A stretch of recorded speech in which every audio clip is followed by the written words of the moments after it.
This week's episode is a dash of grandma core meets a Christmas explosion, and I, for one, am here for it. Hi there, I'm Jenna, and welcome to my channel where I take you on tours of unique homes. We're featuring two tiny homes today that are completely over-the-top decorated, and I would say their theme is just more. We're gonna meet a mother-daughter duo who live in side-by-side tiny homes, and this is part of a 2-episode series where we're first gonna take a look at the sassy grandma matriarch Judy's tiny home. Oh God, you better not say that. And then we're gonna take a look at her daughter Gina's tiny home in episode 2 for double the space and double the decorations. And if you like videos like this, where we showcase unique homes and their homeowners, make sure that you subscribe and hit that notification bell so that you know every single time we publish a new episode. Will you join me? Will you roll? Make this house our tiny home.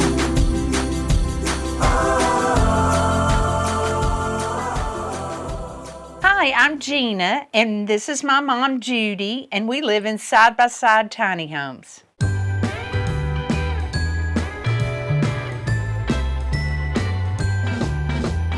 I originally lived in the A-frame house, the main house on the property.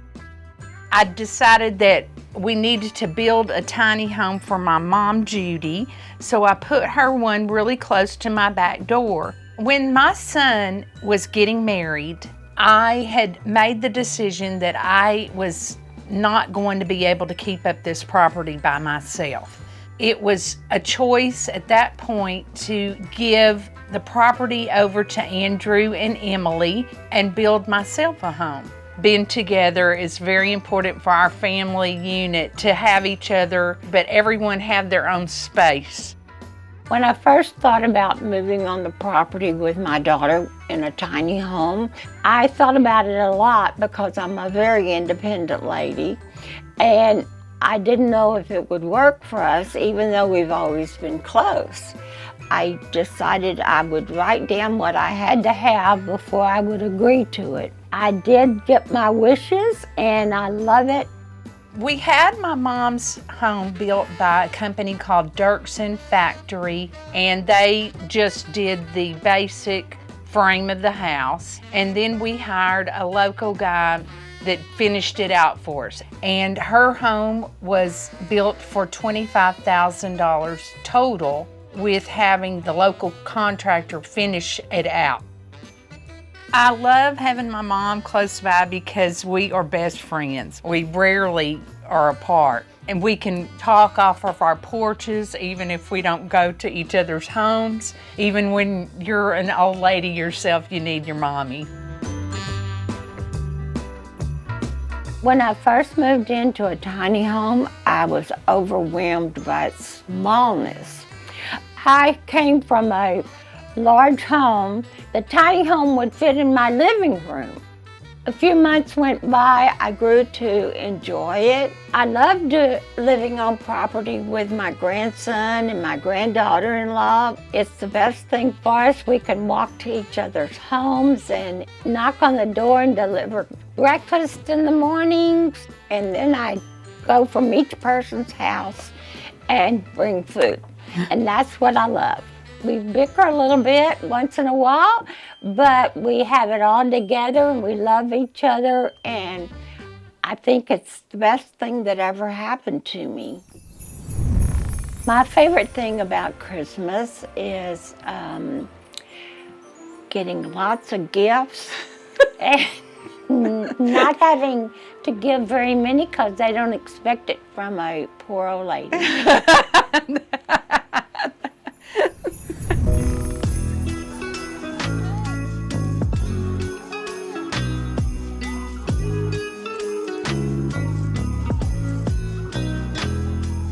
This is my little house here. Every season I change it out to little different things, and then this is my Christmas band that they play. So I put them in here till after Christmas, and then I'll have it to a mermaid scene in the spring.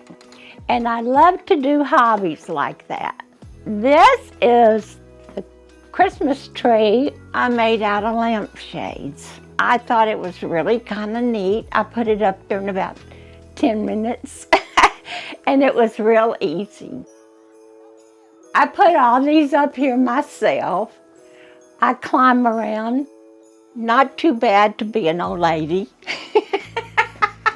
And I spray painted all the reindeer. They were white and I got tired of them, so I made them gold. My tiny home is not so different from when I had a large home. I just used fewer decorations. It took me a long time to decorate my tiny home, and the reason is I have such tall ceilings I have to hide from my family to get the big ladder out because they won't let me use the big ladder. So at times I have to wait a couple of days till they go somewhere and then drag out the big ladder. This is my butcher block countertop. I went ahead and went with it, and it's just been fantastic through all of these years. And this is a clock that I'm working on that I do seashells. It was so popular, everybody wanted to buy it, but I'm keeping it for now. I have everything full size, my refrigerator, my stove, and my cabinets. I have my china in here, my desserts and baking here, and then I have my canned goods over here. So I have everything I need. All right, Judy, what's your favorite Christmas tradition? Oh, getting drunk. Oh, God. You better not say that. We are not big drinkers. Please don't put that on there. My daughter got me this hat from Neiman's, but I never wore it because it's kind of big for my little head. I like to do hobbies. I created this wreath and covered this to match everything in here, but I chose this colors because of the peacock. I thought it would go well with that.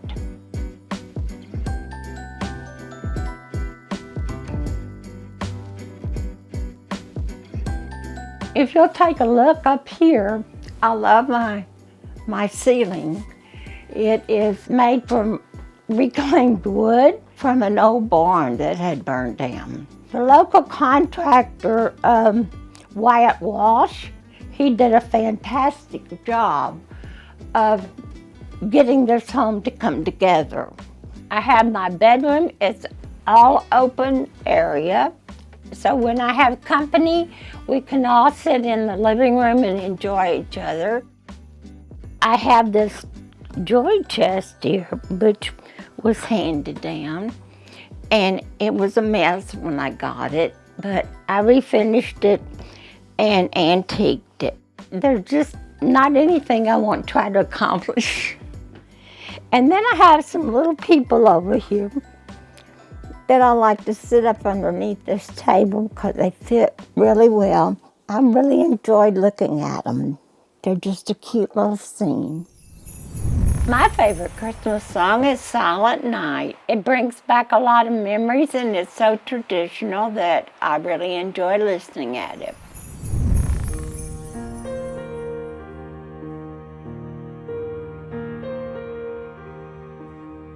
I wanted a piano, but I didn't want one too large. So we went out shopping and I found this one that fit absolutely perfect here. And it's not too wide. So I love to play, but only by myself. As you can tell, I probably would be too nervous to play it. But I do enjoy it playing. And I probably play better than I think I do. I think sometimes I should have got white, but I really love the black, the ebony. I told Gina the things that I really wanted and I felt necessary for my house to be comfortable. And the first thing was my full-size bathroom and full-size bathtub. So that was a definite must-have. After looking at my bath, you can tell that I love seashells. I made all of these different mermaids and wind chimes. My favorite is my mermaid here. That was my first one. My favorite Christmas movie is Elf. At the end, he's always happy and he finds his place in this big old world.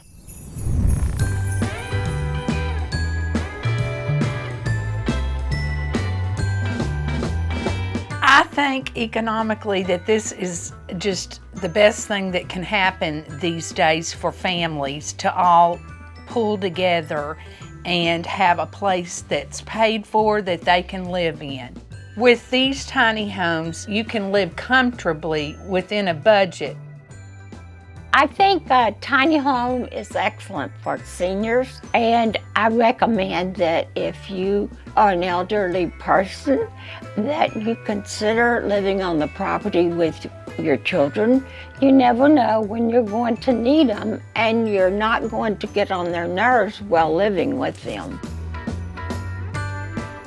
Hope you guys enjoyed this week's episode. Make sure you check out episode 2 of this series, which features Judy's daughter Gina's tiny home, which is double the size and double the decorations. And also make sure to subscribe because I will see you soon with another unique home tour.